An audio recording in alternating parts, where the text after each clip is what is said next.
Paulo e Estevão, pelo Espírito Emmanuel. Psicografia Francisco Cândido Xavier. Segunda parte. Capítulo 4, parte 6. Caráter íntegro e enérgico. O rabino de Jerusalém, nem mesmo transformado em modesto tecelão, quis modificar portas adentro do cristianismo a sua fidelidade inata. Se servir a Moisés como Saulo, com o mesmo nome haveria de servir igualmente a Jesus Cristo. Se errara e fora perverso, na primeira condição, aproveitaria a oportunidade dos céus, corrigiria a existência e seria um homem bom e justo na segunda. Nesse particular, não chegou a considerar qualquer sugestão dos amigos. Fora o primeiro perseguidor da instituição cristã, verdugo inflexível do proselitismo alvorecente, mas fazia questão de continuar como Saulo para lembrar-se de todo o mal e envidar esforços para fazer todo o bem ao seu alcance.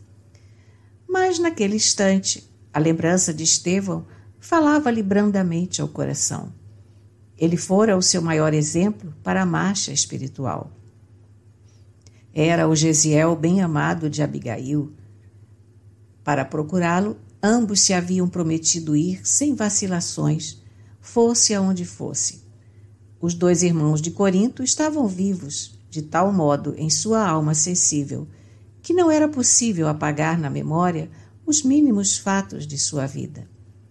A mão de Jesus o encaminhara ao procônsul, o libertador de Gesiel dos grilhões do cativeiro. O ex-escravo demandara Jerusalém para tornar-se discípulo do Cristo. O ex-rabino sentia-se ditoso por ter sido auxiliado pelas forças divinas, tornando-se, por sua vez, libertador de Sérgio Paulo, escravizado ao sofrimento e às ilusões perigosas do mundo. Era justo gravar na memória uma lembrança indelével daquele que, vítima dele em Jerusalém, era agora irmão abençoado, o qual não conseguia esquecer nos mais fugazes instantes da vida e do seu ministério. Daí por diante, o convertido de Damasco, em memória do inovidável pregador do Evangelho, que sucumbira a pedradas, passou a assinar-se Paulo até o fim de seus dias. A notícia da cura e da conversão do procônsul encheu Nea Pafos de grande assombro. Os missionários não mais tiveram descanso.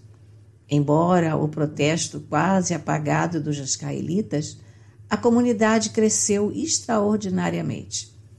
Integrado nos bens da saúde, o chefe provincial forneceu o necessário à construção da igreja.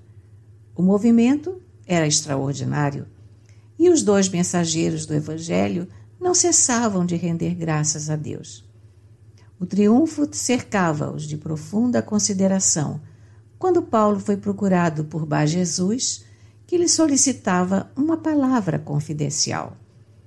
O ex-rabino não hesitou. Era uma boa ocasião para provar ao velho israelita os seus propósitos generosos e sinceros. Recebeu-o, pois, com toda a afabilidade. Bar Jesus parecia tomado de grande acanhamento. Após cumprimentar o missionário, atencioso, exprimiu-se com certo embaraço.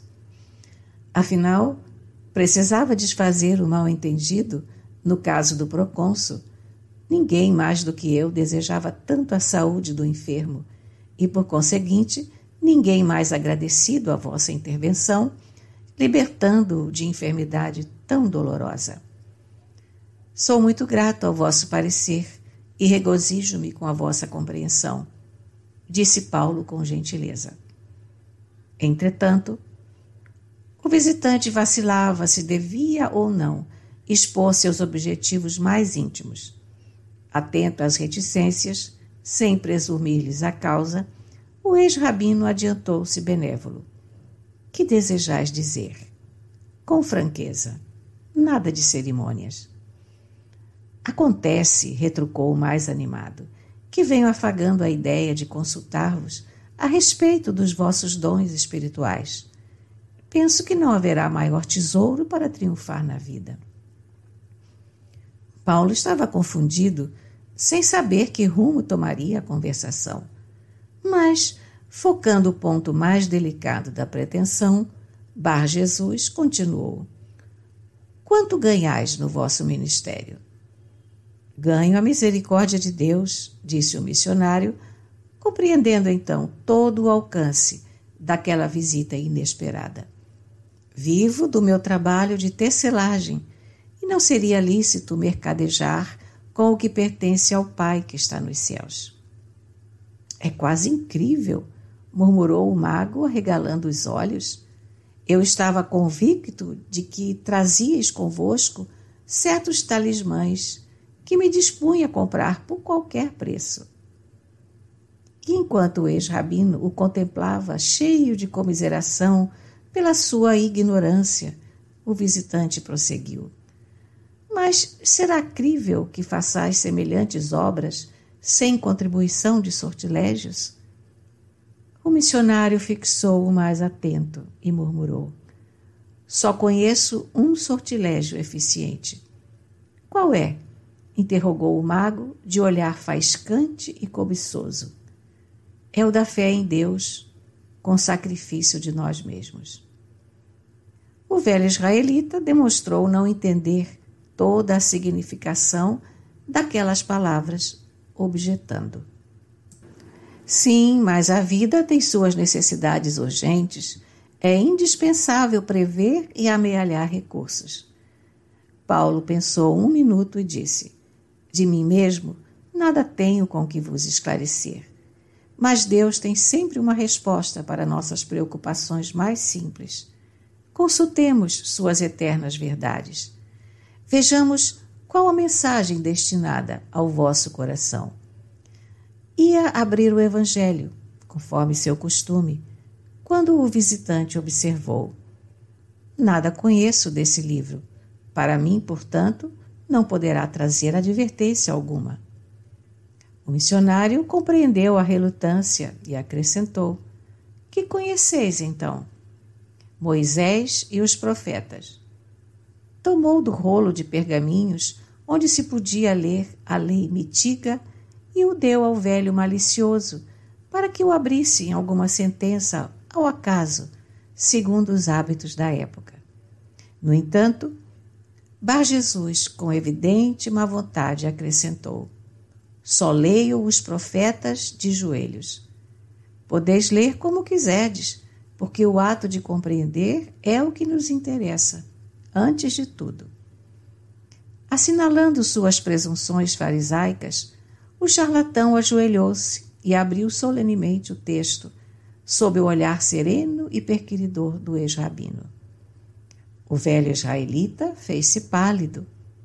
Esboçou um gesto para se abstrair da leitura, mas Paulo percebeu o movimento sutil e, aproximando-se, falou com alguma veemência: leiamos a mensagem permanente dos emissários de Deus. Tratava-se de um fragmento dos Provérbios que Bar Jesus pronunciou em voz alta com enorme desapontamento. 2 coisas te pedi. Não as não negues, antes que eu morra. Afasta de mim as vaidades e as mentiras. Não me deis a pobreza nem a riqueza.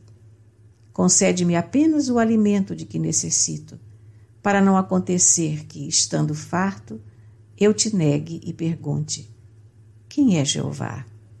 Ou que, estando pobre, me ponha a furtar e profane o nome de meu Deus. O mago levantou-se atarantado. O próprio missionário estava surpreso. Vistes, amigo? Interrogou Paulo. A palavra da verdade é muito eloquente. Será grande talismã na existência. O sabemos viver com os nossos próprios recursos, sem exorbitar do necessário ao nosso enriquecimento espiritual. Efetivamente, respondeu o charlatão, este processo de consultas é muito interessante. Vou meditar seriamente na experiência de hoje. Logo em seguida se despedia, depois de mastigar alguns monossílabos que mal disfarçavam a perturbação que tudo o empolgara. Impressionado, o tecelão consagrado ao Cristo anotou as profundas exortações para consolidar o seu programa de atividades espirituais, isento de interesses inferiores. A missão permaneceu em Nea Pafos ainda alguns dias, sobrecarregada de muito trabalho. João Marcos colaborava com os recursos ao seu alcance. Todavia, de vez em quando, Barnabé surpreendia-o, entristecido e queixoso. Não esperava encontrar tão vultosa cota de trabalho. Mas assim é melhor, acentuava Paulo. O serviço do bem é a muralha defensiva das tentações.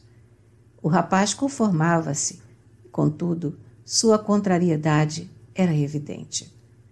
Além disso, fiel observador do judaísmo, não obstante a paixão pelo Evangelho, o filho de Maria Marcos sentia grandes escrúpulos com a largueza de vistas do tio e do missionário relativamente aos gentios.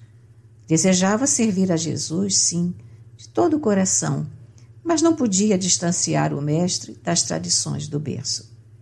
Enquanto as sementes lançadas em Chipre começavam a germinar na terra dos corações, os trabalhadores do Messias abandonavam Nea Pafos, absorvidos em vastas esperanças. Depois de muito confabularem, Paulo e Barnabé resolveram estender a missão aos povos da Panfilha, com grande escândalo para João Marcos, que se admirava de semelhante alvitre. Mas que fazermos com essa gente tão estranha? Perguntou o rapaz contrariado. Sabemos em Jerusalém que esse país é povoado por criaturas supinamente ignorantes.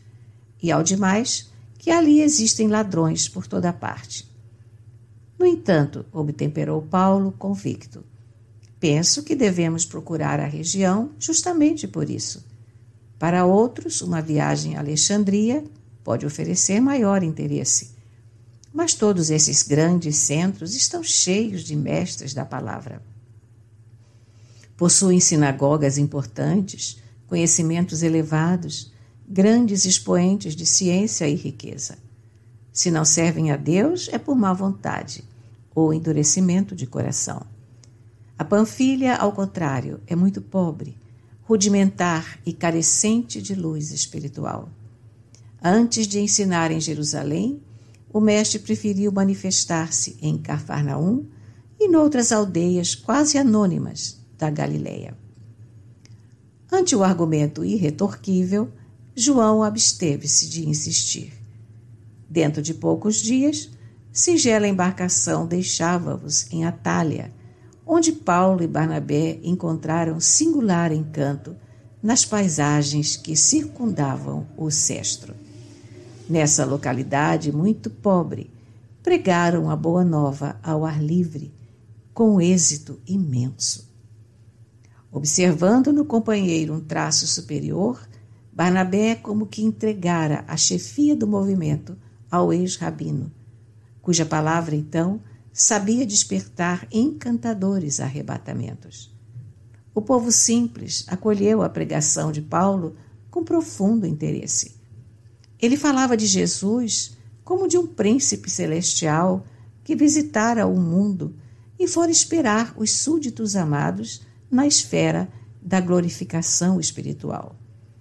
Via-se a atenção que os habitantes de Atália dispensaram ao assunto.